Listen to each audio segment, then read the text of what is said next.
जय साईं राम। सब साईं भक्तों को प्रणाम। और मंजू जी, आपका मैं बाबा की लीला ही शेयर करना चाहती हूँ कि बाबा हम पे कितनी कृपा करते हैं। मैं साईं माध्यम से बाबा की ये लीला इसलिए शेयर करना चाहती हूँ क्योंकि कई बार हम कहीं गलतियाँ करते हैं। बाबा हमें बार बार उस चीज़ से निकालने की कोशिश करते हैं, बार बार हमारा हाथ पकड़ते हैं, पर हम वो गलतियाँ बार बार करते हैं।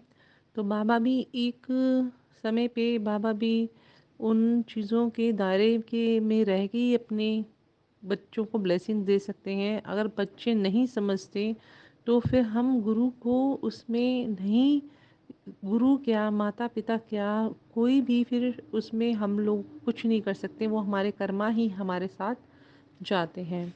तो आज मैं अपनी बाबा की एक नई लीला या कह लो बाबा की ब्लेसिंग्स जो बाबा ने दी, उसके बाद बाबा मेरी एक और मेरे साथ जो कुछ भी घटित हुआ, तो मैं वो बाबा की लीला शेयर करना चाहती हूँ क्योंकि इसमें बहुत सारी ब्लेसिंग्स भी हैं और कहीं कुछ ऐसा भी है जो मतलब हमें दुख देता है, पर बाबा को पता होता है कि आगे हमारे साथ क्या होना है और ये बाबा पहले ही जानते हैं।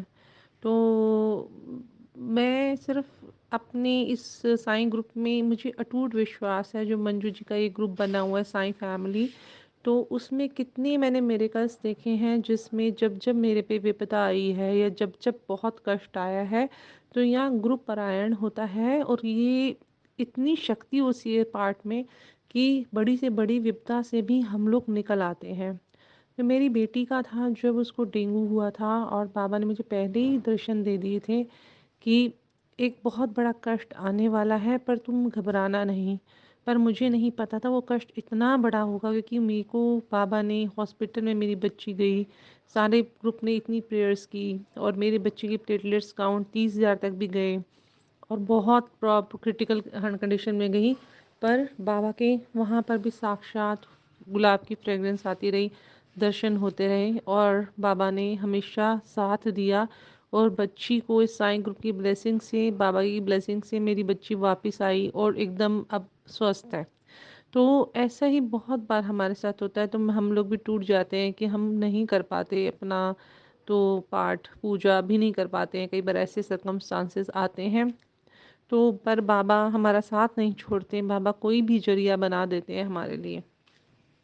ये मैं इसलिए शेयर करना चाहती हूँ कि इसके साथ मेरी और भी एक और जो मेरे साथ अभी रिसेंट जो मेरा बाबा का सत्संग कह लो, जो लीला कह लो, या बाबा की जो हुई हैं जो वो मैं आपसे शेयर इसलिए करना चाहती हूँ क्योंकि जब भी हम लोगों को कुछ मिल जाता है कि हम कहते हैं हम पारायण कर रहे थे, पर वो हमारा बंदा जो मेरी जिसके लिए पारायण कराया जा रहा था या जिसके लिए पाठ कर रहे थे वो बचा नहीं, या वो बंदे को बाबा ने अपने चरणों में स्थान ले लिया, हम लोग इस चीज़ से दुखी होते हैं। पर हमें नहीं पता हर इंसान की अपनी एक पर्सनल जर्नी होती है।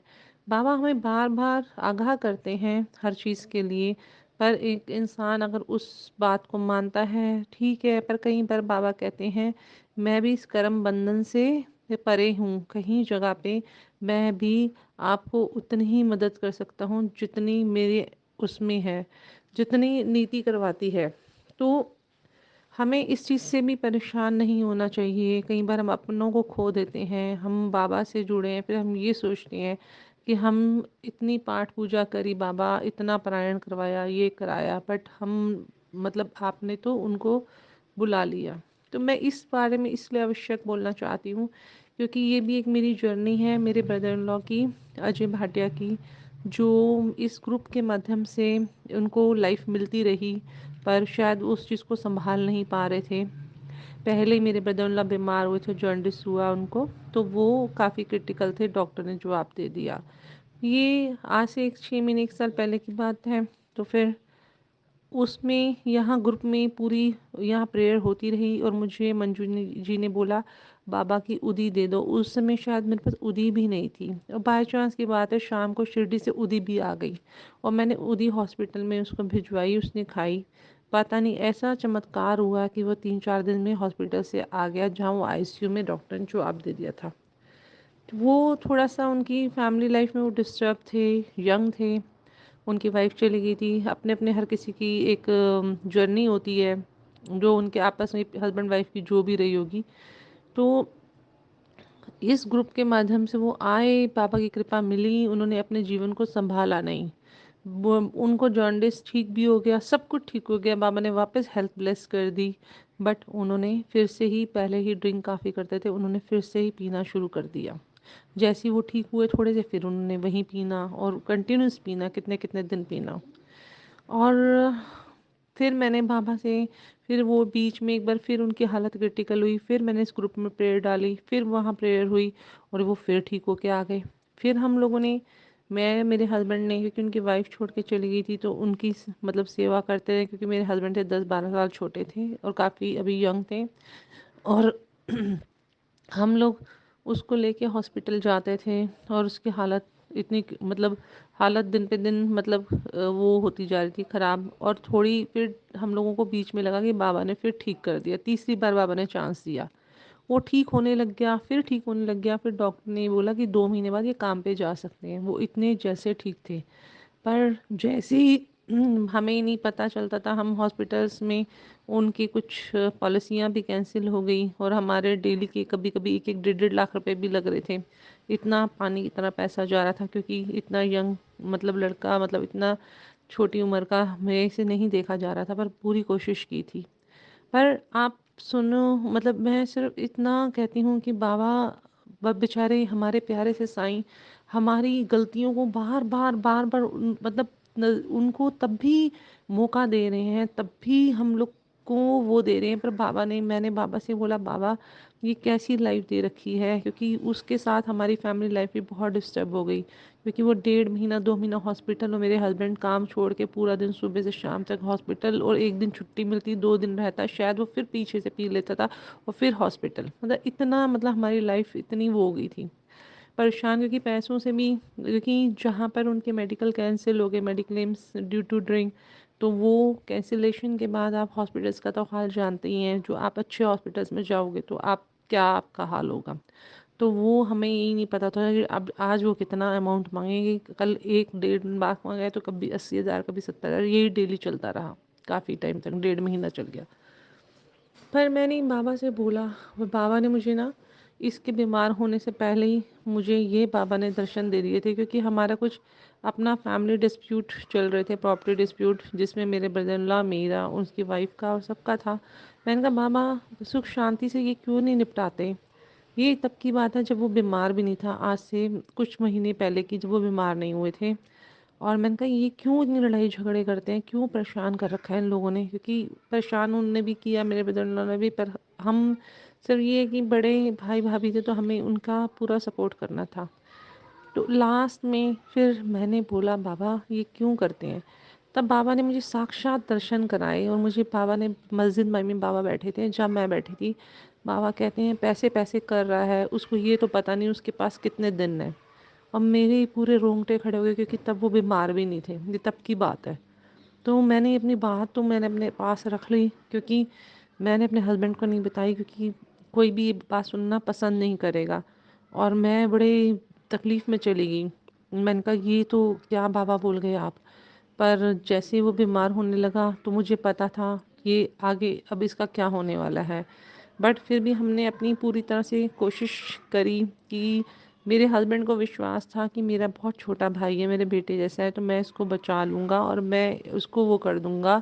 पर ये उसके बाद जब वो बीमार हुआ, तो एक दिन एक्सपायर होने के बाद जब हमने उसके घर को, थोड़ा-सा उसके कमरे को देखा, तो वहाँ बॉटल्स पड़ी हुई थी।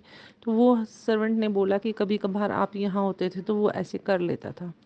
और मानोगे संगत जी, बाबा की जितनी भी संगत है, बाबा के जितने भी मानोगे, बाबा की एक इतनी अद्भुत लीला है। एक दिन मैंने सुबह बोला बाबा ये तड़प रहा है, आपको पता है उसने जाना है, और हम यहाँ तड़प रहे हैं कि हम भी काम धंधा कुछ भी नहीं कर पा रहे, ना वो कर पा रहे हैं, और पैसे भी पानी की तरह बह रहे हैं। बाबा जो ठीक है इसके लिए वो करो आप।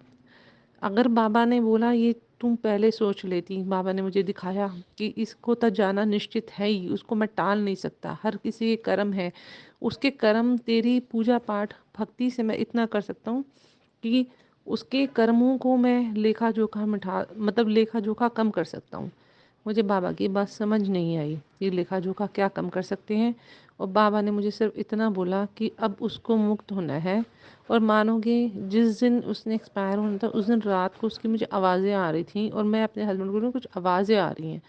तो मैंने बैठ के, बाबा ने जो मुझे एक बार एक पाठ बाबा ने मुझे ब्लेस किया था, कोई भी जैसे कोई भी इंसान तड़प रहा है, वो नहीं जा सकता और उसको जाने में तकलीफ़ हो रही है, तो बाबा ने बोला था मुझे कि तू जपजी साहब और सुखमणि साहब का पाठ करना।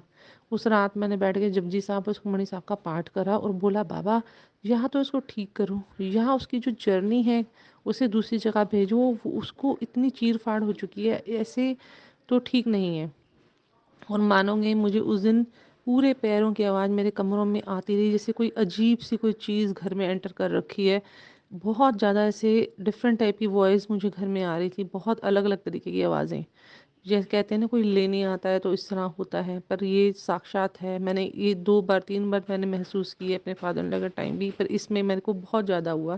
पैरों की आवाज़ आ रही है मुझे घर में, जबकि उनका ऊपर का फ्लोर था। और नेक्स्ट डे ये पार्ट जैसे फिनिश हुआ, अगले दिन उन्होंने अपना प्राण त्याग दिए। फिर मैंने बाबा से प्राण त्यागने के बाद एक दिन बोला, बाबा आप तो कह रहे थे मैं इसको ब्लेस कर रहा हूँ या मुक्त, मैं इसको बहुत वो कर रहा हूँ। तो बाबा ने मुझे सिर्फ इतना दिखाया, कहते हैं तुम कहते हो एक एक पाठ में इतनी शक्ति है, एक एक राम नाम में इतनी शक्ति है, एक एक जपजी साहब में इतनी शक्ति है, पता नहीं तुम्हारे इन पाठों से बदौलत, और ये साईं भक्तों ने जो पाठ किया इसके लिए, जो ये आपके ग्रुप में इन पाठों की शक्ति के बदौलत कितनी जून से इसको मैंने मुक्त कर दिया। जून का मतलब शायद आप समझो कि जो मानव जीवन में हमें कितने जन्म लेने पड़ते हैं। मानव जन्म लेने के लिए आपको पता होगा 84 लाख योनियों से पार करना पड़ता है। तो वो कह रही कितनी मैंने जून से उसे मुक्त करके फिर मनुष्य का एक अच्छा जीवन दिया है। बाबा ने अपनी गोदी में छोटे से बच्चा, इतना सुंदर सा बच्चा बिठाया और दिखाया कि ये मैं इसको जर्नी अच्छी लाइफ दोबारा से ब्लेस कर रहा हूँ, ताकि ये अपने कर्मों को काट के आगे एक अच्छी गति प्राप्त कर सकें। बाबा, मतलब मैं ये सोचती हूँ कि हमारा इस जन्म में इस जगह ही साथ नहीं देते। बाबा हमें ये भी दिखाते हैं कि हमें आगे जाना तो सबको एक ही उसमें है, उसमें भी जाना इतना आसान नहीं है, इसमें भी हमें कितने कष्टों का सामना करना पड़ता है। पर ये जो हमारे पूजा पाठ भक्ति सिमरन, उससे हम कितनी योनियों से ऐसे ही मुक्त हो जाते हैं, सिर्फ गुरु की कृपा से ही संभव है। वरना अगर आपके पास गुरु ना हो ना, तो आप तो पता नहीं कितने जन्मांतर तक ऐसी ही 84 लाख योनियों में घूमोगे। और हम कहते हैं हम कितने सौभाग्यशाली हैं, तो जो हमें परम पिता परमेश्वर में हमारे गुरु हमारे पिता इस हमें मिले हैं, हमने कितने अच्छे कर्म किए होंगे जो हम साईं की संतान हैं। तो ये बाबा की, मैं ये नहीं कहती, ये भी बाबा की अपरंपार कृपा है, लीला है, जो मतलब एक इंसान जब तक हम थे जीवन में तब भी बाबा ने कृपा की, और मरने के बाद भी अपनी कृपा की। और ये मेरे एक बड़ा ही डिफरेंट टाइप का बाबा की लीला और साक्षात्कार है। पर मैं चाहती थी कि ये रियल है, और इसका एक एक शब्द रियल है, और ये सच, इसलिए मैं चाहती थी इंसान इसे ज़रूर करे। और बाबा ने मुझे हमेशा एक बात ज़रूर बोली कि जितना आप लोग सिमरन करते रहो, सिमरन का मतलब ये नहीं होता कि आप अपना काम को छोड़ के आप सिमरन करो, चलते फिरते आप साईं राम करते रहो, राम राम करते रहो। तो ये राम नाम हमेशा बाबा के मुख पे रहता था। बाबा ने कई बार मुझे इस शब्द को बोला है कि आप सिर्फ इसी सिमरन को ही गुरु दक्षिणा समझ के ही उसको करते रहते हो ना, तो हमारे कितने कर्म तो ऐसे ही कट जाते हैं। और जय साईं राम। मुझसे, मैं सीमा भाटिया, अगर कोई भी ऐसी गलती या भूल हो गई हो बाबा आपकी लीला का गुणगान करने में, तो मुझे अपनी नादान बेटी समझ के क्षमा करना। जय साईं राम, जय साईं राम सब भक्तों को।